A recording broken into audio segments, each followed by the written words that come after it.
Well, let's now get more insight into the budget. We're joined by Ronald Bwosi. He's a group managing partner at accounting firm Ronald's LLP. Great to have you on the show with us today, Mr. Bwosi. And let's start off with your overall thoughts on this year's budget.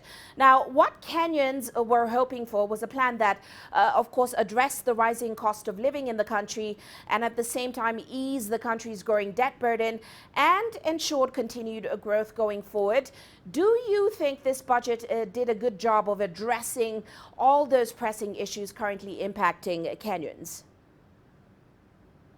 Thank you for your question. The budget did both, there was some good that is coming up with the budget, but also there are some challenges that they were experienced, especially in those preparing the budget and addressing the challenges that is facing Kenya for now. Some of the advantages that the common Kenyans are finding from this budget, one is a lot of incentives, especially to promote agriculture in order to revive the economy amidst the COVID-19 recovery program. And then, of course, there's a lot of tax incentives to the pharmaceutical industry in order to enhance the healthcare industry. Also, we have had a big allocation to the education industry in order to help the continued acceleration of the competence-based curriculum that Kenya rolled in the recent past. And of course, there are also security allocation, especially when we are witnessing this year being a year of elections. So there's been allocations into those industries in order to at least cushion the country from security disruptions, especially that comes with the elections.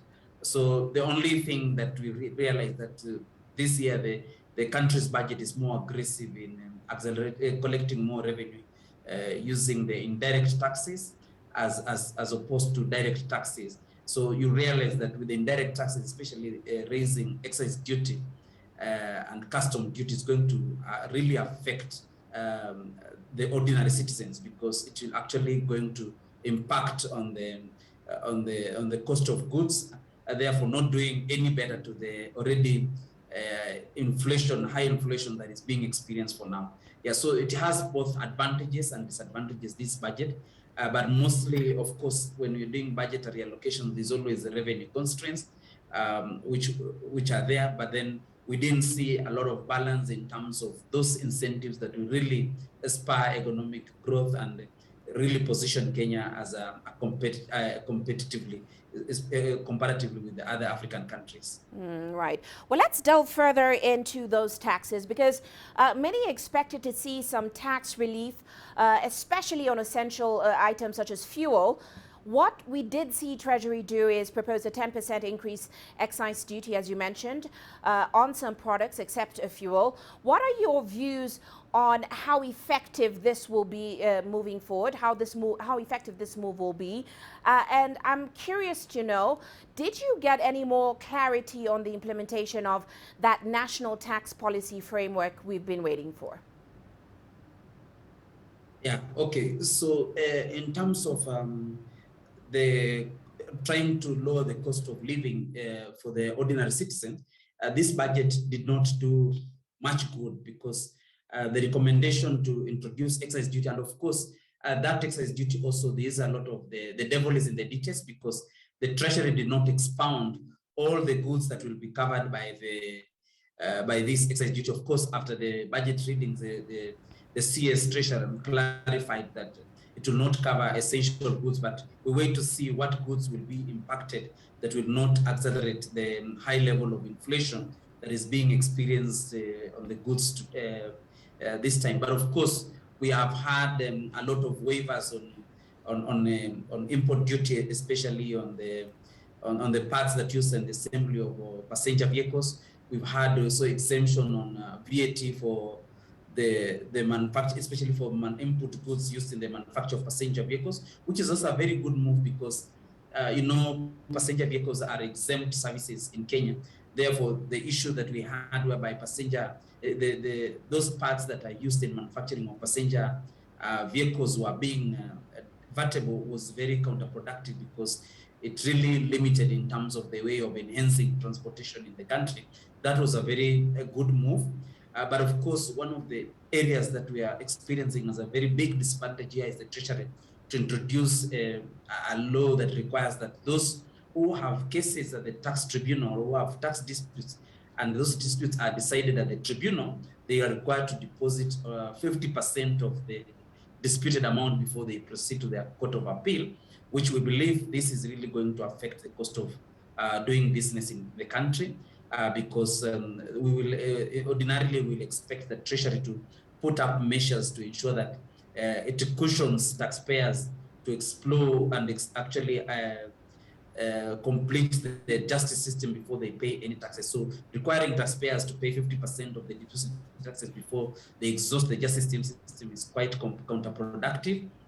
And of course, other tax measures that also we are seeing in this is also to actually exempt some of the, especially contributions to charity, probably to just accelerate those companies that want to put a lot of money in charity, because you realize that the Kenya's charity industry has been affected because of a limitation on foreign charities in the country and aggressive legislation affecting foreign charity organizations. So this issue of requiring now all contributions to charitable organizations to be exempt in spite of whether those charitable organizations have exemption certificates or not is also really a welcome move. But of course, we wait to see the regulations that are being implemented in the Finance Act to curb any form of tax evasion that will be put in. So I think this budget has had some good tax propositions, but at the same time, there are those there's tax propositions that might actually really affect the cost of doing for business. And of course, we saw also the Treasury moving to introduce capital gains for financial derivatives, especially those transacted by non-residents in Kenya, which also increases the cost of doing business in Kenya, and then not positioning the country as a good business decision, especially comparative to other countries that are tax haven. So we hope that there are going to be proper measures to spur now more investment in Kenya through financial derivatives in the wake of this new taxation on financial derivatives for non-resident entities. So again, there are good demerits and merits of this tax legislation that has been introduced. Well, let's shift focus to, of course, Kenya's growing debt burden. We know one thing Treasury said that this budget aims to bring debt under control. And we are watching Kenya's debt creeping towards that 9 trillion shilling debt ceiling. We saw Treasury propose to borrow about 280 billion shillings externally, 581 billion domestically to fill the budget deficit. Debt servicing costs, they're expected to balloon to 1.39 trillion shillings. So what are your thoughts on some of the measures proposed to cut the country's reliance on debt? Thank you. You can see that there are measures to cut the country's reliance on debt. But again, this budget still has a very significant deficit of 800 billion Kenyan shillings. So it actually is, there's no way the Treasury is going to avoid debt. But again, the biggest challenge we have is the Treasury planning to borrow more locally in the wake of whereby there is a bit of instability in the interest rates, especially for banks lending to SMEs, because when Treasury is proposing to raise over 500 billion shillings through local financing, then it's becoming a competitor with the local businesses in terms of borrowing from commercial banks. So we don't expect that they are going to be more favorable lending to the private sector, given that the government is also a player in terms of borrowing from the commercial banks. But again, we could see whereby the Treasury is having measures to increase savings into pension schemes and explore those pension schemes to fund the budget deficit, which as a country today, especially in fact, the national savings has less than 400 billion shillings, which is very little as opposed to the requirement of 500 billion. And of course, that money has been invested in other real estate. So we don't see that as a very good move, because the local borrowing, which the Treasury seeks to explore more in funding the budget deficit is actually going to affect local lending to the local company, the private companies, therefore not making good, especially in terms of stabilizing the interest rates in Kenya. As it is now, the interest rate stands around 14%. So on average, so you realize that when the government starts borrowing from the banks, the interest rates might move faster, may raise, and expect that the treasury might not actually, the government might lose control of this interest rates because there's already pressure from commercial banks for the government to lift the legislation that cap the interest rates. Now we are running out of time, but very quickly, let's take a look at the overall economic outlook. Of course, Treasury said that it expects the economy to stabilize at 6%. They say supported by a stable macroeconomic environment. Agricultural output as well is supposed to support growth and a continued recovery in industry and services and manufacturing going forward. Given factors such as the reality of the drought, the upcoming election, for example, do you agree with this outlook? Yeah, of course, there might be economic growth of 6% as projected by Treasury. But again, what informs the economic growth is what is in question.